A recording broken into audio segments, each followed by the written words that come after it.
ito yung ating mga ingredients. Meron ako dito ng pork. In-slice ko na siya. So, guys, nilagyan ko siya ng taba. Pero optional to. Kung ayaw nyo ng may taba, tanggalin nyo lang to. I-choice ko lang to ng ganito. Pero sa akin kasi, mas gusto ko yung medyo may taba-taba. So, ayan guys.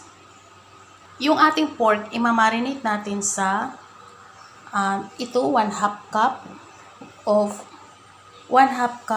flour, 3 tablespoon of cornstarch, ng soy sauce, 3 to 4 tablespoon soy sauce, 1 egg,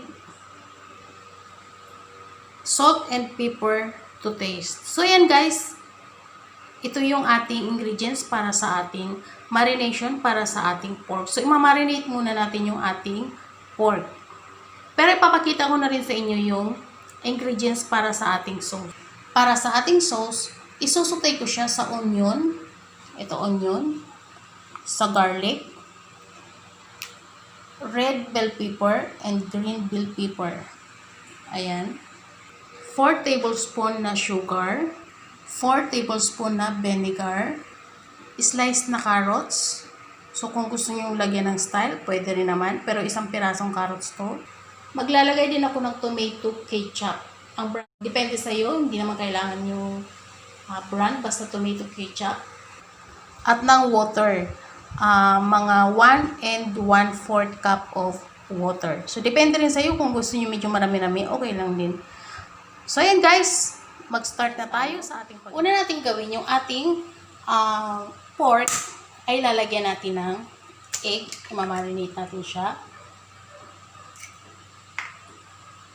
Hahaluin lang natin sa soy sauce.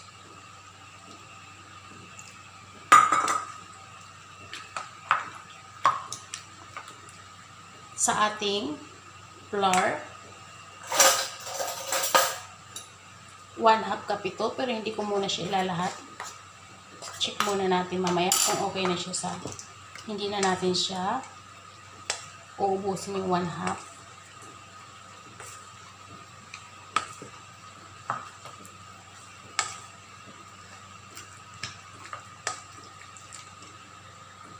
Sa ating cornstarch, 3 tablespoon to. 1, 2, 3. O, sakto nga lang.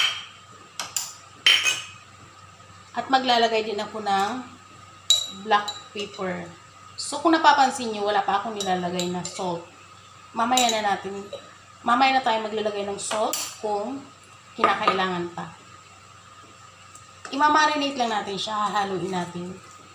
At iwan muna natin ng mga ilang segundo or at least 30 minutes. Then, after natin mamarinate, tayo ay mag-iprito na. So, ayan guys. Iwanan muna natin siya.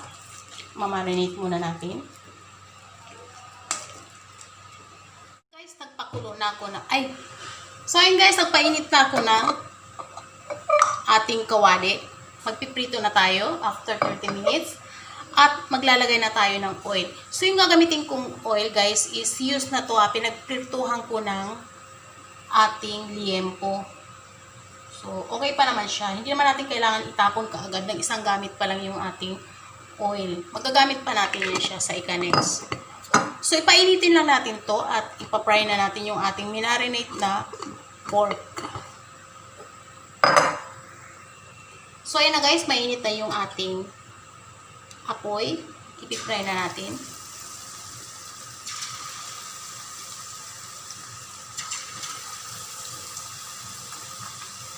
Hindi naman tayo mag-worry kung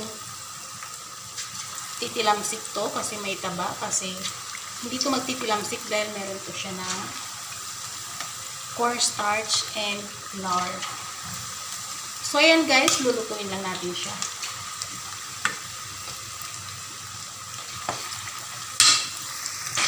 Ayan na guys, pabaliktarin na natin siya. At kung luto na, atin na siyang i-strain at tapusin natin yung lahat ng ating mga pinapry bago tayo mag-proceed to the next step.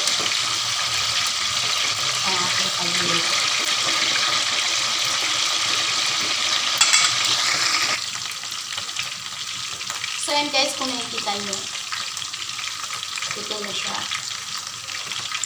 Ang gawin natin.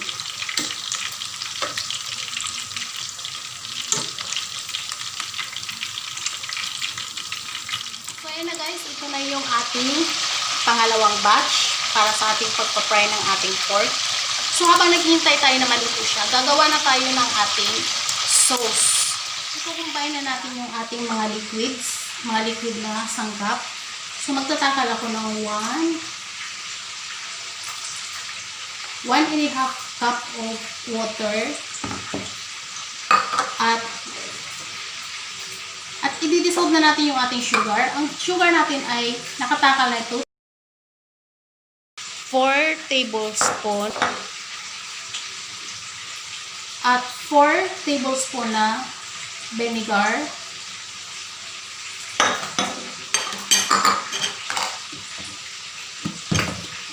At magtatakal tayo na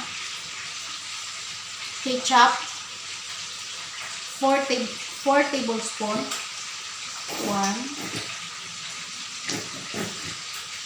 2 3 4. So medyo dinami-damihan ko lang. Pwede rin kayong mag-add. At ihalo lang natin siya. At ito na yung ating pang sauce mamaya. Igigisa lang natin yung ating mga iba pang sangkap. At maglalagay tayo dito ng salt and pepper. So mamaya na yun. Ayun guys, balikan na natin yung ating. So ayan, medyo maluluto na. So tama-tama lang.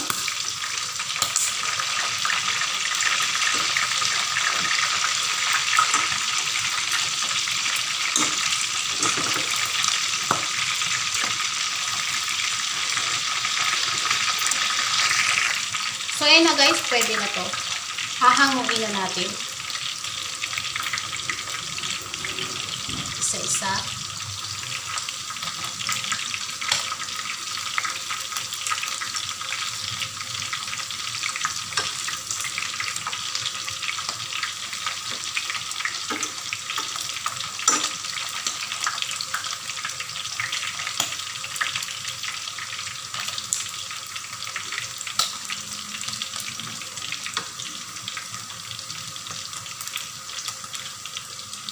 Papatayin na natin guys para magkapagpalit na tayo ng ating.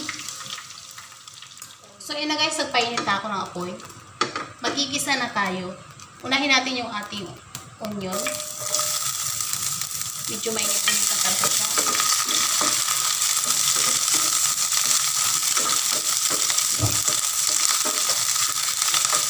Next natin yung ating garlic.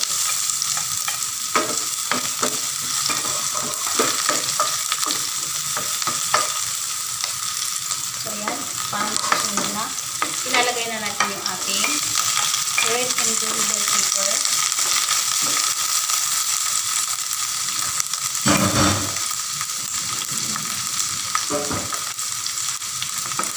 Susunod-sunod na yan. At ilalagay ko na yung ating carrots. Igigisa lang natin siya na medyo maluto yung gulay.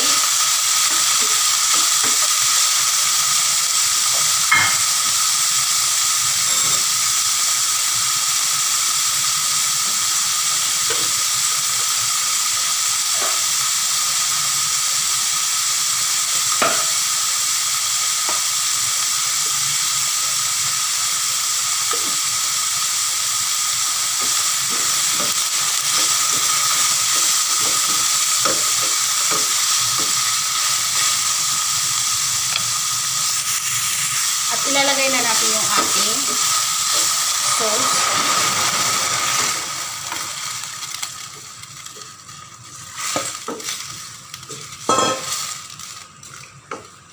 Iwanan muna natin siyang kumulo.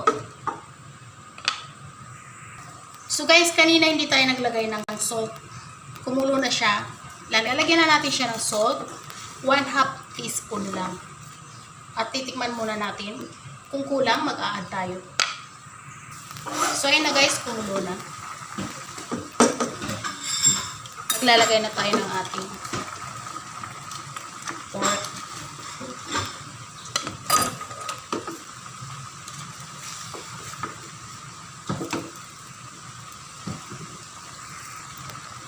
maglalagay tayo ng slurry para yung ating sweet and sour ay malapot.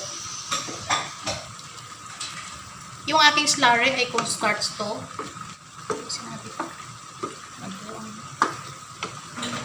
So, dahan-dahan lang sa paglagay kasi may tendency na mag-o-over siya. Sobrang malapot. So, kailangan tama-tama lang. Ayan. Wait lang.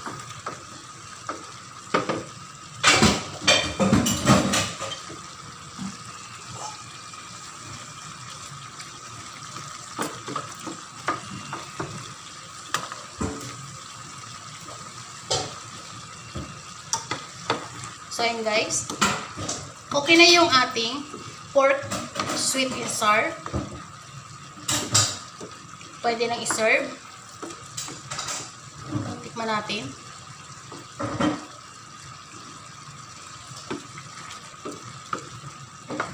So, tama lang yung lasa. So, ayan guys, bago tayo magtapos, okay na to. Papatay na natin. Bago tayo magtapos, kung bago ka sa aking channel, please subscribe. Paki-click na rin yung notification bell button icon ng all para every time na nag-upload ako ay manonotify ka. Paki-like and share na rin guys ang aking recipe. At comment lang kayo guys kung ano masasabi niyo tungkol sa aking recipe.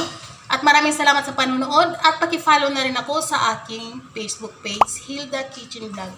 So hanggang dito na lang tayo. Maraming salamat sa inyong panonood.